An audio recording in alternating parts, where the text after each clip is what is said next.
What you are standing in front of, which we're calling Codex Sassoon, is the earliest, most complete Hebrew Bible extant.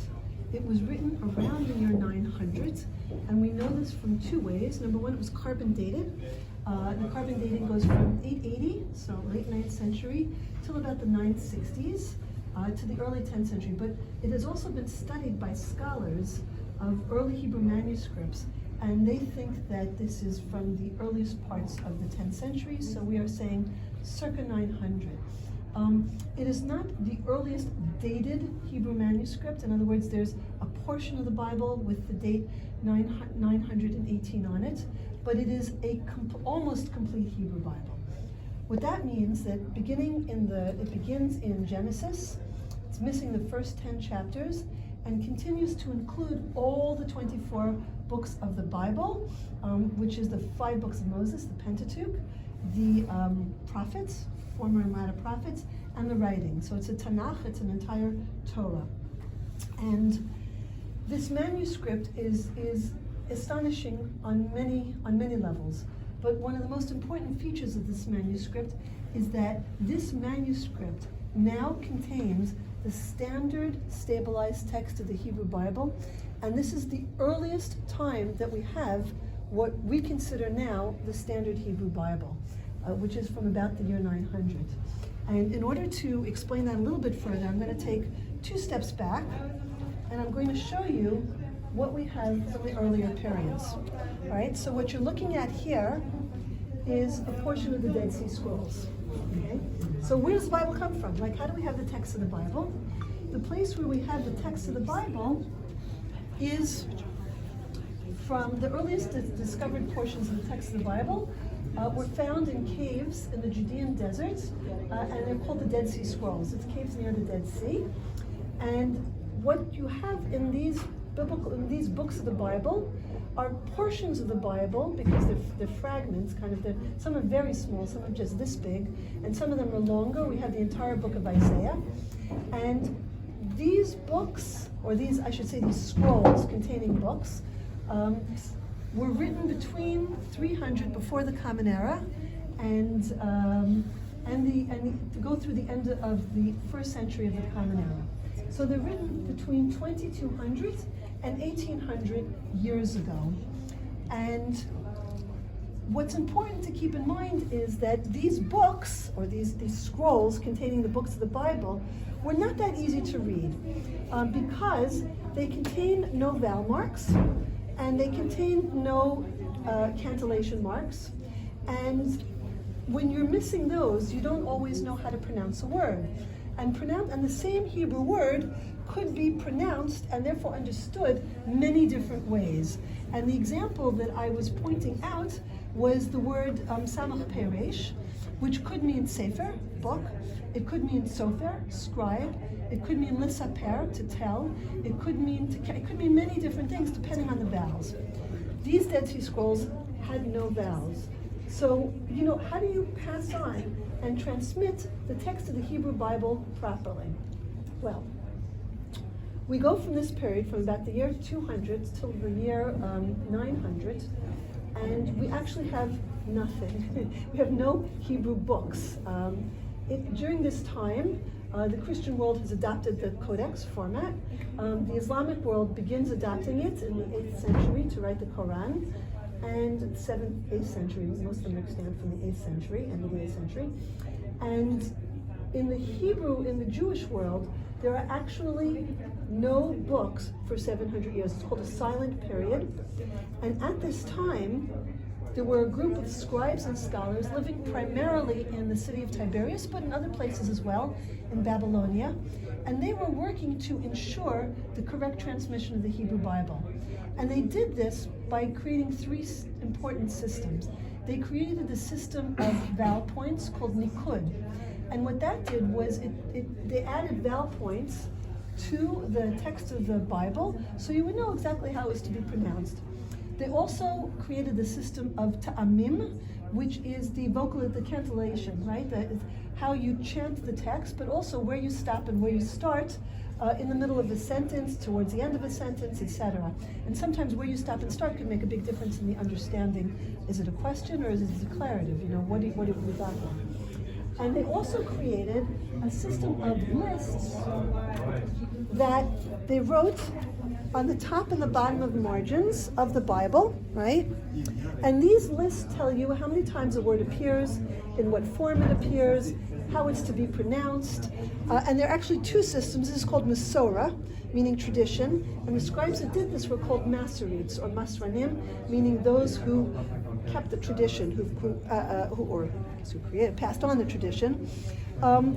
And they had two systems. One were these tiny little notes between the margins, kind of shorthand. And then here they brought the verses where else words appeared, kriyokativ, things that were written but spoken differently, things that were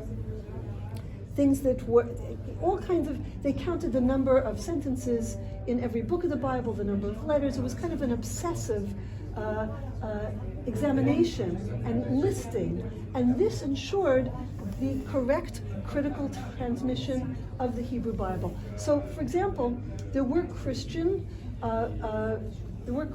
texts, the Greek Bibles that were written in the 4th century, that were earlier, right, than this. This is about 900.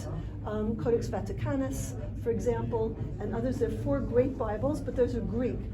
The earliest, most complete example of a Hebrew Bible which has been standardized and contains what's known as the Masoretic text of the Bible is here in front of you. This is it. This is what we have. It was created around the year 900, perhaps 25 to 30 years, 40 years earlier. Later, carbon dating is somewhat exact. Scholars think that it was done approximately the same time as the Aleppo Codex, and the reason that we're calling it the earliest, most complete is because it's missing the first 10 chapters of Genesis. It starts because the pages were lost over time with chapter 11, and then it's missing 3 further chapters a little bit therein in Genesis, whereas the Aleppo Codex, which had been complete until 1947 and was considered one of the most important witnesses to this Masoretic text, because it was considered the most exacting book of all 24 books of the Bible in one codex, had been complete until 1947. It was sitting in a locked box in a treasure chest in Aleppo, in the synagogue in Aleppo. There were riots in Aleppo against the Jews in 1948. The Jewish population left. The Aleppo Codex was hidden for 10 years, and when it arrives in Israel, lo and behold, most of the Pentateuch of the Chumash was missing. It sort of picks up all the way at the end of the Chumash. And we wonder where those pages are. It's about 40% of that Bible. Many people think that they're still extant somewhere in the Syrian Jewish community, in perhaps New York, but the Syrians aren't talking, and that's okay. The book belonged to them, and they think perhaps should still be in their possession. So that's a bit of a mystery. This book, therefore, becomes the most complete early witness to the Masoretic, standardized, stabilized text of the Hebrew Bible. It has an interesting history, which we learn from the notes that we find in this Bible. And by notes, I don't just mean sort of the Masoretic text, which is important, but also by other notes that we find. So one of them is a deed of sale from about 100 years after this book was written. And this deed of sale, which is written in Judeo-Arabic, so Hebrew letters, but Arabic language, says that the book was sold by Khalaf ben Abraham, Khalaf, the son of Abraham, and he's selling it to Isaac, the son of Ezekiel. And what you have to understand is this is an extremely luxurious object. We have here 792 pages, which is of text, all written by one scribe. And what that means, for those of you who are in manuscript studies, usually when you look at a manuscript, you call it folios. Each sheet that you pick up has a front and a back, and this is called one, and then the next one of these would be 2. But David Solomon Sassoon, who owned this, liked to paginate his books. The pages are what we have now, where this is 1 and this is 2, rather than this being 1A and 1B. Okay, so of these 792 pages, that's about 400 sheets of parchment, which would have required about 200 sheepskin, 200 sheep in order to produce this. And that's a lot. You need a lot of money to be able to produce this. and as a result, it would have been commissioned by a very wealthy individual and owned by a wealthy individual and sold to a wealthy individual. And what's interesting is that this is a very formal deed of sale to Isaac, the son of Ezekiel. It's signed by a scribe, Tzedakah ben Daniel HaYerushalmi, Tzedakah, the son of Daniel of Jerusalem, and then witnessed over here by another individual, Mubrak ben Vahib Kohen, so Mevorach in Hebrew, who was a Kohen, and he passes it on to his two children, whose names were Ezekiel and Isaac, but they're told they can never sell it. They can never sell it. It's a very strict trust that he entrusts them with this book. However, the book then has another inscription, which you can see over here. It's a small crowd, so you can, all of you are pretty close. I actually have a picture of it, but you can see it. And it says that it's been dedicated, all right, I'll show you in a second. It appears in two places. Let's see if I can find it quickly, and if not, we'll just move on. It says that this book is dedicated.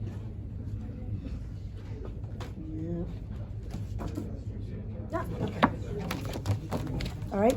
About 10 folios before this, we have something along the top that says Kadosh LaHashem Elokei Israel, holy to the Lord God of Israel. And then in the same handwriting, La Kanisa Makisin Lo Yimkor. So it's been dedicated to a synagogue. Kanisa is the term for synagogue, for Beit Knesset, in Jews of Islamic lands. Still in use today, actually. And where is Makisin? Makisin turns out to be the town of Markada. The town changed its name. It's in northeast Syria on the Khyber River. And what's really fascinating is that there's basically no knowledge of this center of Jewish life. And you would think that any town that was important enough to have been given a book of this importance, we would have heard about, right? Like the Aleppo Codex, we've heard about Aleppo. We know about the Jewish community of Aleppo. There are plenty of Bibles in Cairo that were written in the 11th century, for example, and we know about them. We know nothing about the Jews of Makisin, which is, I hope that more scholarship will uncover it. We've done a pretty deep dive and have found nothing. One of the reasons for that is that it was dedicated to the synagogue of Makisin probably in the 13th century. And then as the century moves on, in the 14th century, either toward the beginning or the end, this whole area is overrun either by the Mongols and then around the year 1400 by Tamerlane. And apparently, the synagogue is destroyed. And we have another note on the final page of this book, and it says that it's entrusted to an individual again. So it's gone from private hands to institution, back to private hands, and Salama, you can sort of see it here, again it's Judeo-Arabic, it's a semi-cursive script, Salama ibn Abu al-Fakhar is given it, and he's told that he and his heirs must guard it and watch it until such time as the synagogue will be rebuilt. And when the synagogue in Makisin, and you can see it here, is rebuilt, they need to give it back to the synagogue, and it says why? Kadosh LaHashem, it's been dedicated to God, La Kanisa Makisin, it's been dedicated to the synagogue. However, the synagogue is never rebuilt. I don't believe that there was Jewish life again in this town. Certainly it's not recorded anywhere that I know of. And we lose track of this manuscript for about 500 years. So this is about 1400. And it turns up again in 1929 when it's offered to a very famous librarian of Judaica.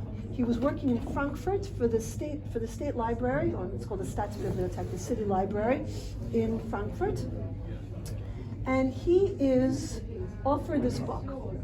We don't know who offered it to him because he was a Jew and he fled Nazi Germany, and all of his papers were destroyed. Basically all of his papers, and the few that are left say nothing about who offers him this book. He decides not to buy it, we don't know why, and instead he offers it to David Sassoon. And David Sassoon is one of the great collectors of Hebrew manuscripts, and he had a vast collection. He was probably the most important collector of Hebrew manuscripts, certainly in the 20th century, and many argue ever, privately. The most important private collector. We don't argue it privately, although maybe we do that as well. So David Solomon Sassoon buys this book, rebinds it, it's a modern binding, puts his bookplate in, and this is one of the crown jewels of his collection. He pays for this 350 Great British pounds, and I haven't yet worked out what that sort of equaled in the time of, in 1929 when he buys it, like what does it buy? But actually someone asked me, they prompted me earlier, they said, well, what were these sold for in the earlier medieval periods? And Judah Schlanger told me that we know from a paragraph at the end of one of the books that was sold that was of comparable size, although most of it's no longer still extant, that a book, a Bible of this size and age and importance was sold for 37 golden dinar. So I said, Judith, what is that? And she said, a family of 4 could have lived for a month on 1.5 gold dinar. So you have a sense of the value of this kind of a manuscript. In terms of David Sassoon's collection, he paid more for only 4 manuscripts in his vast collection of 1,300 manuscripts. He begins his catalog of his collection, Ohel David, with Bibles and ends it with this particular Bible. And it goes on, his catalog goes on for like 1,200 pages. I mean, it's a vast, it's 2 volumes, a vast catalog. And he treasures it. He dies in 1942. His heirs sell it in 1978. It's bought by the British Rail Pension Fund, which I joke this is the only stop on the tour where that's going to make a difference to anybody. But the British Rail Pension Fund buys it and holds on to it for 11 years. They buy it for about $320,000. They were buying all kinds of art and antiques as an investment strategy.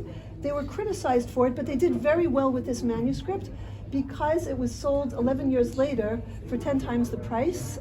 It was sold at auction for $3.19 million, which was a world record price at that time. Only one manuscript had ever sold for more money in 1989, and that was the Gospels of Henry the Lion. So this manuscript sells in 1989. Jackie Safra buys it. He's actually not the buyer of record. I guess if we have a little bit of time, I can tell you. Because it's published in the Washington Post, because this is such an enormously important sale, that the buyer of record when the hammer goes down is Mr. Toporowicz. And Mr. Toporowicz was a dealer, and he buys this manuscript, and Jackie Safra really had wanted to buy it, but he decided he wasn't going to bid because he heard his Uncle Joseph would be bidding. And he decides, out of respect to his Uncle Joseph, that he's not going to bid against him. In the meanwhile, he wakes up the next morning and sees in the newspaper that Mr. Toporowicz has bought it. So he asks Sotheby's if they could please put him in touch with the buyer, and they do. And he says to Mr. Toporowicz hasn't actually paid for it yet. And Jackie Safra said to me that he offered to buy it, and Toporowicz said, if you pay me $1 million more than the hammer price, I'll sell it to you. It's a pretty good profit. And Jackie Safra says, done. And Toporowicz at this point says, you know what, I can't be bothered to send Sotheby's, my money. Why don't you just pay Sotheby's for the Bible, pay me the $1 million, and we'll call it square. So actually the buyer on record at Sotheby's is Jackie Safra, and he has owned it for now more than 3 decades, and he's allowed scholars to view it and to study it, and he's treasured it, and he is now, as a collector, sometimes he buys and sometimes he sells, and he's sort of allowing the next custodian of this precious manuscript to come forward, and we will see who that will be the week of May 16th in New York. So stay tuned. Thank you very much. And if you have questions, you're welcome to ask.